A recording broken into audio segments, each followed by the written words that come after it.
विद्यार्थी मित्रों, एवीपी एज्युकेशनની અંદર તમારું હાર્દિક સ્વાગત છે। આજે આપણે ધોરણ 8માં ગણિત વિષયમાં પ્રકરણ 6 વર્ગ અને વર્ગમૂળ વિશે ભણવાનું છે। તો વર્ગ અને વર્ગમૂળ કોને કહેવાય એ આપણે સમજીશું। તો અહીં એક ચોરસની અંદર કોઠો આપેલો છે વિદ્યાર્થી મિત્રો કે ચોરસની બાજુનું માપ અને ચોરસનું ક્ષેત્રફળ। તો આપણે અગાઉના ધોરણમાં ચોરસનું ક્ષેત્રફળ ભણી ગયા છીએ કે ચોરસનું ક્ષેત્રફળ કોને કહેવાય। તો અહીં આપણે એક ચોરસ દોરી દઈએ। અહીં આ ચોરસની અંદર જો કોઈ બાજુનું માપ 3 સેમી હોય અને બરોબર તો ચોરસની બધી બાજુનું માપ 3 સેમી થયું। હવે એનું ક્ષેત્રફળ અહીં 3 ગુણ્યા 3 તો એનું ક્ષેત્રફળ લંબાઈ ગુણ્યા લંબાઈ એટલે 3 ગુણ્યા 3 બરાબર 3 તારી 9 ચોરસ સેમી થાય। તો અહીં આપણે કોઈ એક સંખ્યાનો 2 વખત ગુણાકાર કર્યો। તો વિદ્યાર્થી મિત્રો અહીં આપણે કોઈ પણ એક સંખ્યાનો જો 2 વખત ગુણાકાર કરીએ, માની લો 1 નો આપણે 2 વખત ગુણાકાર કરીએ છીએ તો આપણને જવાબ મળે 1। તો 1 ને અહીં આ જે જવાબ મળ્યો એને 1 નો વર્ગ કહેવાય। હવે એને લખવું હોય વિદ્યાર્થી મિત્રો તો અહીં 1 નો વર્ગ આ રીતે લખાય। હવે આપણે કોઈ બીજી સંખ્યા લઈએ, 2 નો 2 વખત ગુણાકાર કરીએ વિદ્યાર્થી મિત્રો તો 2 નો 2 વખત ગુણાકાર કરીએ તો આપણને જવાબ મળે 4। તો 4 ને અહીં જે 4 છે તેને 2 નો વર્ગ કહેવાય। બરોબર, 2 નો 2 વખત ગુણાકાર એટલે 2 નો વર્ગ, 2 ની 2 ઘાત। બરોબર, એ જ રીતે અહીં વિદ્યાર્થી મિત્રો આપણે 3 નો 2 વખત ગુણાકાર કરીએ તો આપણને 3 તારી 9 જવાબ મળે। તો અહીં 9 ને અહીં 3 નો વર્ગ કહેવાય। બરોબર વિદ્યાર્થી મિત્રો, તો એ જ રીતે અહીં આપણે આગળ 4 નો 2 વખત ગુણાકાર કરીએ તો 4 × 4 = 16 જવાબ મળે। તો 16 ને અહીં વિદ્યાર્થી મિત્રો 16 ને 4 નો વર્ગ કહેવાય, 4 ની 2 ઘાત કહેવાય। તો આ રીતે આપણે વર્ગ સમજવાનો છે વિદ્યાર્થી મિત્રો। અને હવે આપણે જોઈએ વર્ગ। તો અહીં કોઠાની અંદર આપેલા જ છે વિદ્યાર્થી મિત્રો સંખ્યા, તો 1 નો વર્ગ। બરોબર, તો 1 ગુણ્યા 1 એટલે 1 નો વર્ગ થાય વિદ્યાર્થી મિત્રો। એ જ રીતે 2 નો વર્ગ તો 2 ગુણ્યા 2 એટલે 2 નો વર્ગ થાય। તો અહીં આપણે લખી દઈએ કે બરાબર 1 નો વર્ગ બરાબર 2 નો વર્ગ। તો 2 નો વર્ગ બરાબર 2 ગુણ્યા 2 બરાબર 4 થાય। બરોબર, એ જ રીતે વિદ્યાર્થી મિત્રો અહીં 3 નો વર્ગ તો 3 ગુણ્યા 3 બરાબર 3 તારી 9 થાય। તો અહીં આપણે લખી દઈએ કે બરાબર 3 નો વર્ગ। બરોબર, અહીં લખી દઈએ બરાબર 4 નો વર્ગ, અહીં લખી દઈએ બરાબર 5 નો વર્ગ। તો 5 નો વર્ગ એટલે 5 ગુણ્યા 5 બરાબર 25 થાય। 4 નો વર્ગ બરાબર 4 ગુણ્યા 4 બરાબર 4 × 4 = 16 થાય। બરાબર, તો કોઈ પણ સંખ્યાનો 2 વખત એના સંખ્યાનો ગુણાકાર કરીએ તો આપણને એ સંખ્યાનો વર્ગ મળે છે। તો હવે વિદ્યાર્થી મિત્રો અહીં આપણે 6 નો વર્ગ કરવાનો છે। તો આપણે 6 નો વર્ગ કરીએ। ચલો, તો અહીં લખીએ કે 6 નો વર્ગ બરાબર 6 ગુણ્યા 6 બરાબર છાયો છાયો 36। બરાબર, એ જ રીતે આપણે 7 નો વર્ગ કરીએ તો 7 નો વર્ગ બરાબર 7 ગુણ્યા 7 બરાબર 70 70 49। 8 નો વર્ગ કરીએ તો 8 ગુણ્યા 8 બરાબર 88 64। તો આ રીતે વિદ્યાર્થી મિત્રો આપણે બધી સંખ્યાઓના વર્ગ કરવાના છે। હવે આપણે 9 નો વર્ગ કરીએ તો 9 નો વર્ગ બરાબર 9 ગુણ્યા 9 બરાબર 9 × 9 = 81। 10 નો વર્ગ કરીએ તો 10 ગુણ્યા 10 બરાબર 10 × 100। બરાબર, તો અહીં આપણે 1 થી 10 સુધીની સંખ્યાઓના આપણે વિદ્યાર્થી મિત્રો વર્ગ કર્યા। હવે અહીં વિદ્યાર્થી મિત્રો આ જે 25 36 49 આ બધી જે સંખ્યાઓ આવી એને 1 થી 10 સુધીની સંખ્યાઓના વર્ગ કહેવાય, એને 1 થી 10 સુધીની સંખ્યાઓના વર્ગ કહેવાય। બરોબર, તો અહીં આ જે વર્ગ મળ્યા આપણને વિદ્યાર્થી મિત્રો એ સંખ્યાઓને આપણે પૂર્ણ વર્ગ સંખ્યાઓ કહી શકીએ। એવી સંખ્યાઓને આપણે વિદ્યાર્થી મિત્રો પૂર્ણ વર્ગ સંખ્યાઓ કહેવાય। બરોબર, તો હવે આપણે આગળ જોઈએ। અહીં લખ્યું છે વિદ્યાર્થી મિત્રો કે અહીં 1 4 9 16 25 આગળ 1 થી 10 જે અસંખ્ય સંખ્યાઓને આવી સંખ્યાઓને પૂર્ણ વર્ગ સંખ્યાઓ કહે છે કે જે કોઈ સંખ્યાનો વર્ગ હોય. બરોબર. અહીં 4 એ 2 નો વર્ગ છે માટે 4 ને પૂર્ણ વર્ગ સંખ્યા કહેવાય. 9 એ 3 નો વર્ગ છે માટે 9 ને પૂર્ણ વર્ગ કહેવાય. 16 એ 4 નો વર્ગ છે માટે 16 ને પણ પૂર્ણ વર્ગ કહેવાય. બરોબર. તો આ રીતે આવી સંખ્યાઓને આપણે પૂર્ણ વર્ગ સંખ્યાઓ કહીએ છીએ. બરોબર. તો અહીં આપણે જોયું વિદ્યાર્થી મિત્રો કે 4 એ 2 નો વર્ગ છે અને 9 એ 3 નો વર્ગ છે. તો વચ્ચેની આપણે કોઈ સંખ્યા લઈએ તો અહીં 7મું લઉં તો 7 એ કોઈ પણ સંખ્યાનો વર્ગ નથી માટે આપણે તેને પૂર્ણ વર્ગ સંખ્યા કહી શકીએ નહીં. બરોબર વિદ્યાર્થી મિત્રો.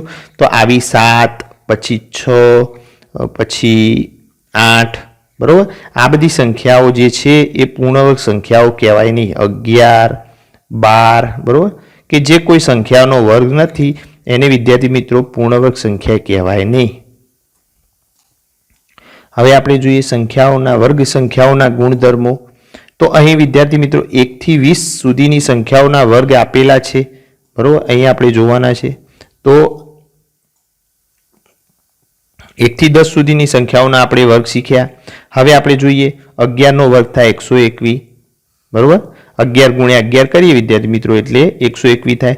એ રીતે 12 નો વર્ગ 144 થાય. 13 નો વર્ગ 169 થાય. 14 નો વર્ગ 196 થાય. 15 નો વર્ગ 225 થાય. 16 નો વર્ગ 256 થાય.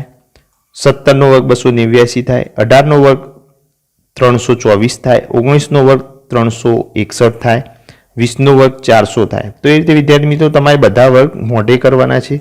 હવે અહીં આપણે ગુણધર્મ જોવાના છે વર્ગ સંખ્યાઓના. તો એકમનો અંક આપેલી જે વર્ગ સંખ્યાઓ છે તેના એકમના અંક વિદ્યાર્થી મિત્રો આપણે જોવાના છે. તો અહીં તમે ધ્યાનથી જુઓ કે આપેલી સંખ્યાના એકમના અંક કયા કયા છે. તો અહીં પ્રથમ જે 1 નો વર્ગ છે એનો એકમનો અંક 1 છે. બરોબર. તો અહીં આપણે લખીશું 1. બરોબર. આનો એકમનો અંક 4 છે તો 4. અહીં એકમનો અંક 9 છે તો એકમના અંક આપણે લખવાના છે 9. અહીં એકમનો અંક 6 છે તો 6. બરોબર. પછી એકમનો અંક 5 છે તો 5. એના પછી વિદ્યાર્થી મિત્રો એકમનો અંક 6 છે તો એ આવી ગયો એટલે આપણે ફરીથી નહીં લખીએ. 9 તો એ પણ આવી ગયો. 4 એ પણ આવી ગયો. 1 એ પણ આવી ગયો અને 0. 10 નો વર્ગ 6 તો એનો એકમનો અંક 0. તો અહીં વિદ્યાર્થી મિત્રો તમે જુઓ તો અહીં પણ 11 થી 20 માં પણ એકમના અંક વર્ગના જોઈએ તો 1 4 બંને આવી ગયા. 9 પણ આવી ગયો. 6 પણ આવી ગયો. 5 પણ વિદ્યાર્થી મિત્રો આવી ગયા. 6 પણ આવી ગયા. 9 આવી ગયો. 4 આવી ગયો. 1 અને 0. તો આપણે બધી જ સંખ્યાઓના અનંત સુધી સંખ્યાઓના વિદ્યાર્થી મિત્રો વર્ગ કરીએ તો દરેક સંખ્યાનો વર્ગ જે આપણને મળે એ સંખ્યાના એકમના અંક આટલા જ હોય છે. 1 4 5 6 9 અને 0. તો એકમના અંક એ 1 4 9 અને આટલા જ હોય છે. બરોબર 6 5 અને 0. તો હવે આપણે જોવાનું છે કે કઈ સંખ્યાઓએ વર્ગ સંખ્યાઓના એકમના અંક હોતી નથી. તો અહીં આપણે જોયું વિદ્યાર્થી મિત્રો કે પૂર્ણ વર્ગ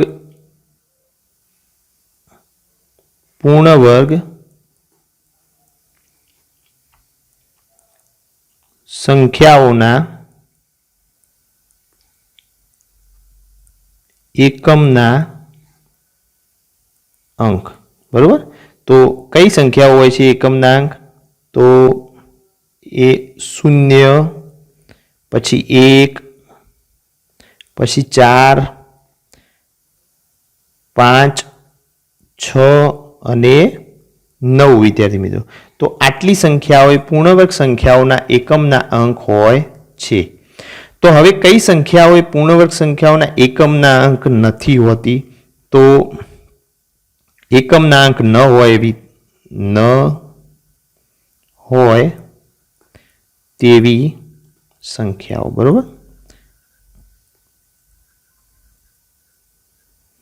તો એકમના અંક ન હોય એવી સંખ્યાઓ આના સિવાયની જે સંખ્યાઓ છે વિદ્યાર્થી મિત્રો એ આપણે જોઈએ તો 2 3 7 અને 8. તો હવે આટલી સંખ્યાઓ આપણે યાદ રાખવી પડશે વિદ્યાર્થી મિત્રો કે પૂર્ણવર્ગ સંખ્યાઓના એકમના અંક હોય તેવી સંખ્યાઓ અને એકમના અંક ન હોય તેવી સંખ્યાઓ. તો અહીં ન હોય તેવી સંખ્યાઓ આપણને યાદ રહે એવી છે 2, 3 અને 7, 8. બરોબર, આટલી સંખ્યાઓ યાદ રાખો વિદ્યાર્થી મિત્રો, એટલે આપણને જે એકમના અંક હોય એવી સંખ્યાઓ યાદ રહી જાય. તો એ આપણે જોઈએ તો બે સંખ્યાઓના જોડકા બનાવીએ તો અહીં વિદ્યાર્થી મિત્રો 7 અને તમે 3 નો સરવાળો કરો તો 10 થાય, અને એ જ રીતે અહીં વિદ્યાર્થી મિત્રો આપણે 8 અને 2 નો સરવાળો કરો તો પણ 10 થાય. તો આ બે સંખ્યાઓનો જોડકો એવો છે કે જે કોઈ પણ સંખ્યાના એકમનો અંક હોતી નથી. તો તમે કોઈ પણ સંખ્યા એવી લખો તો એનો એકમનો અંક 2, 3, 7, 8 રાખીએ આપણે તો એ પૂર્ણાંક સંખ્યા હોઈ શકે નહીં. આપણે 200 ગણો 28 લખી દઈએ તો 28 એ કોઈ પણ સંખ્યાઓના એકમનો અંક કોઈ પણ સંખ્યાનો વર્ગ હોતી નથી, કેમ કે તેનો એકમનો અંક એ 8 છે વિદ્યાર્થી મિત્રો, માટે તે કોઈ પણ સંખ્યાનો વર્ગ હોય નહીં. તો આપેલી સંખ્યા એ પૂર્ણ વર્ગ હોઈ શકે નહીં. તો હવે વિદ્યાર્થી મિત્રો કઈ સંખ્યાઓ એ પૂર્ણ વર્ગ હોઈ શકે? તો જે સંખ્યાનો એકમનો અંક 0, 1, 4, 5, બરોબર, 1, 4, 5, 6 અને 9 આટલી સંખ્યાઓ હોય તે કોઈ પણ સંખ્યા પૂર્ણવર્ગ સંખ્યા હોઈ શકે. બરોબર, તો અહીં આપણે લખીએ 36. તો 36 એ પૂર્ણવર્ગ સંખ્યા હોઈ શકે. અહીં શક્યતા દર્શાવે છે. બરોબર, શકે પણ હોય જેવું કહી શકાય નહીં. બરોબર, તો એ જ રીતે આપણે 236 લખીએ તો 236 પણ પૂર્ણવર્ગ સંખ્યા હોઈ શકે, પરંતુ હોય જેવું કહેવાય નહીં. બરોબર, હવે આપણે વિદ્યાર્થી મિત્રો આગળ જોઈશું.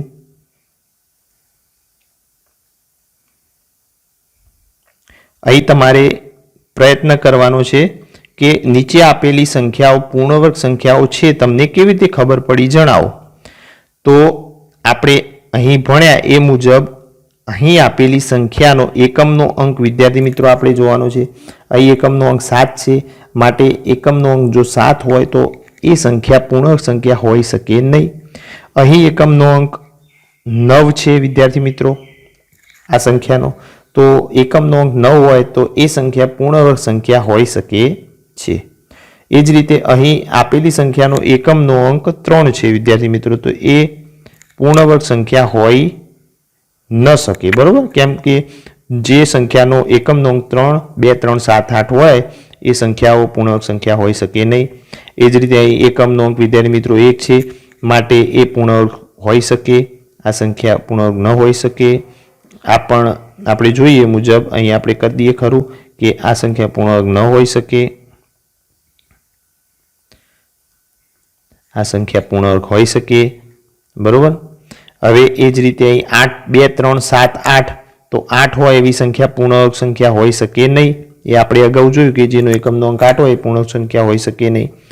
એ જ રીતે અહીં બધા બગડા આપેલા છે એટલે એનો એકમનો અંક 2 થયો, માટે 2, 3, 7, 8 માં 2 આવી જાય, માટે એ સંખ્યા પણ પૂર્ણવર્ગ સંખ્યા હોઈ શકે નહીં. તો આ રીતે તમારે શોધવાનું છે કે કઈ સંખ્યા એ પૂર્ણવર્ગ સંખ્યા હોઈ શકે. હવે વિદ્યાર્થી મિત્રો અહીં 1 થી તે તમે જુઓ કે 1 થી 10 સુધીના વર્ગ અહીં છે, 11 થી 20 સુધીના વર્ગ છે, અને અહીં 21, 22, 23, 24, 25, 26, 30, 35, 40, 45 અને 50 આ બધી સંખ્યાઓના અહીં વર્ગ વિદ્યાર્થી મિત્રો આપેલા છે. બરોબર, હવે તમારે એ બધા યાદ કરવાના છે. ને નીચેના કોષ્ટકમાં આપેલી વર્ગ સંખ્યાનો એકમનો અંક 1 છે. તો અહીં જે કોષ્ટક આપેલું છે એમાં તમે જુઓ કે આપેલી જે સંખ્યા છે વર્ગ પૂર્ણ વર્ગ સંખ્યા એનો એકમનો અંક 1 છે. તો અહીં આપણે જોઈએ તો અહીં 1 પૂર્ણ વર્ગ સંખ્યા છે. બરોબર, તો એનો એકમનો અંક 1 છે. અહીં 81 માં 81 પૂર્ણ વર્ગ છે અને એનો એકમનો અંક 1 છે.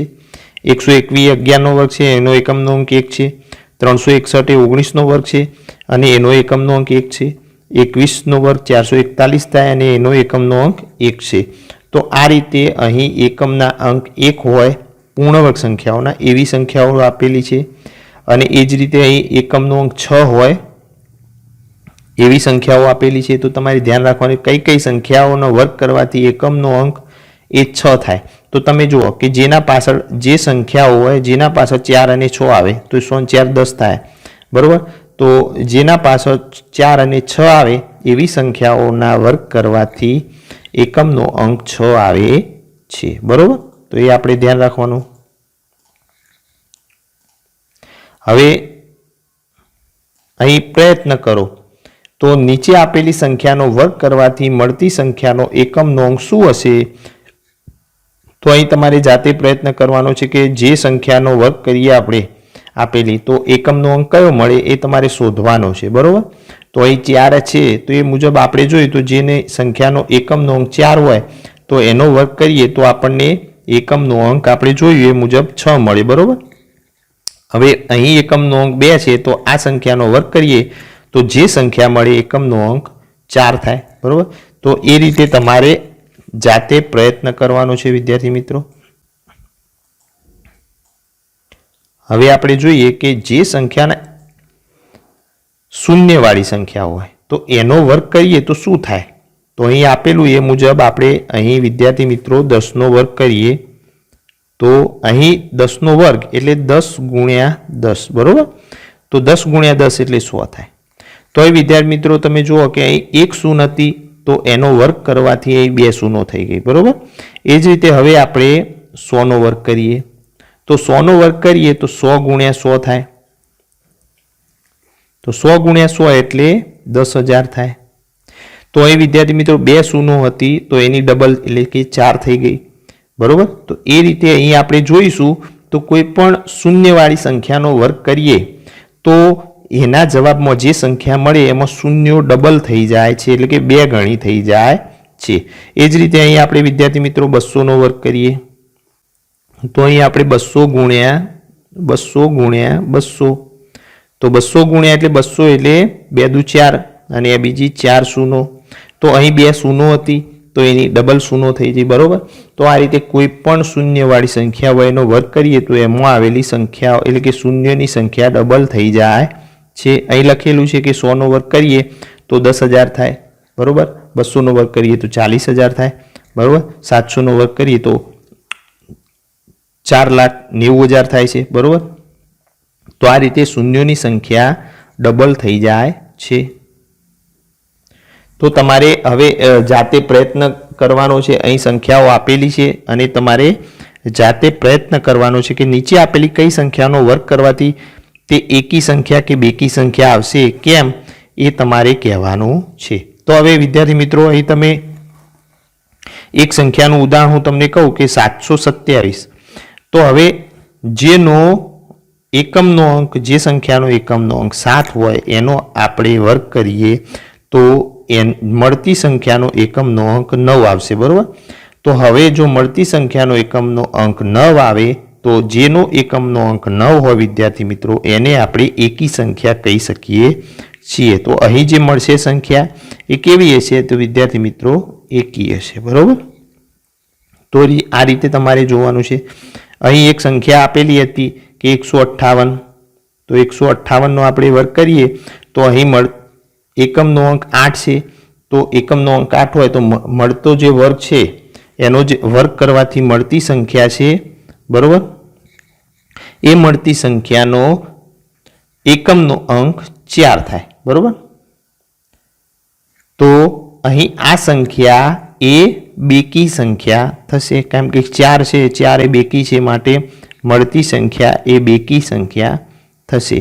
તો આ રીતે તમારે જાતે પ્રયત્ન કરવાનો છે વિદ્યાર્થી મિત્રો. હવે આપણે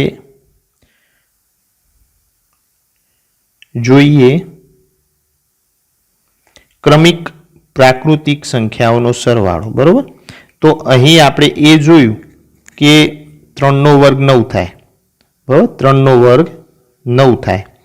તો હવે આપણે જોવાનું છે કે 3નો વર્ગ 9. તો 9 એટલે શું? તો 9 એટલે 4 અને 5નો સરવાળો. 4 + 5 એટલે 9 થાય. અને 4 અને 5 એ શું છે? તો બે ક્રમિક સંખ્યાઓ છે. એ જ રીતે અહીં વિદ્યાર્થી મિત્રો 5નો વર્ગ 25 થાય અને 25 એટલે શું? તો 25 એટલે 12 અને 13 નો ક્રમિક સરવાળો, એટલે 12 અને 13 બે ક્રમિક સંખ્યાઓ છે, એટલે બે ક્રમિક સંખ્યાઓનો સરવાળો કહેવાય. 7 નો વર્ગ 49 કહેવાય. અને 49 એટલે શું? તો 24 વત્તા 25 એટલે 49 થાય.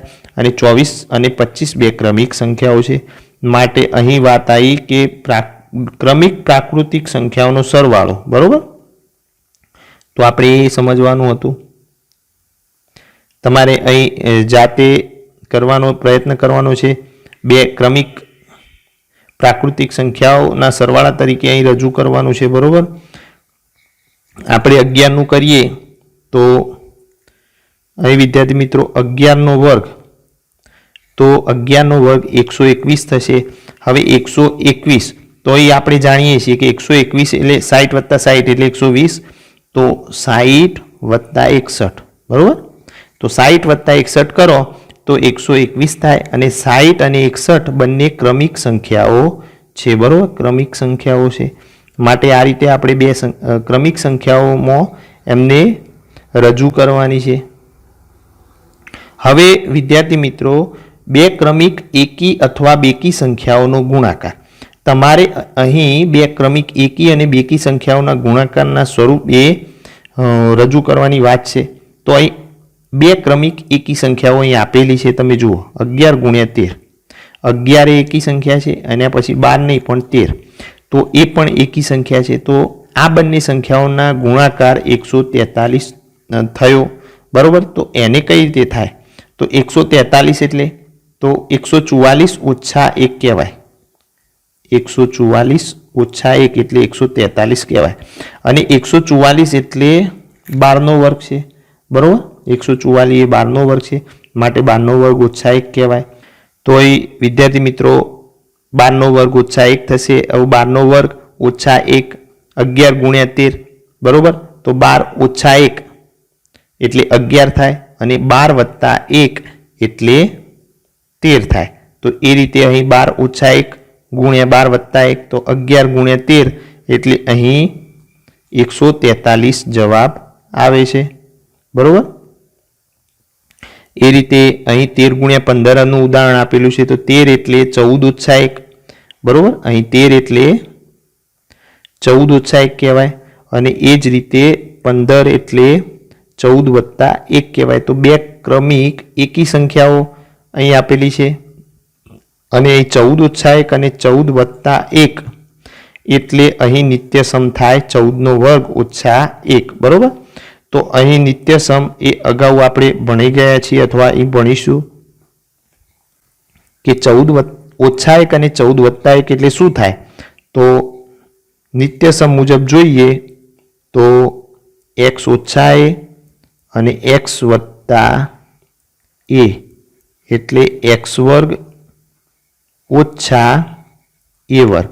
આના મુજબ અહીં 14 વર્ગ ઓછા 1 થાય.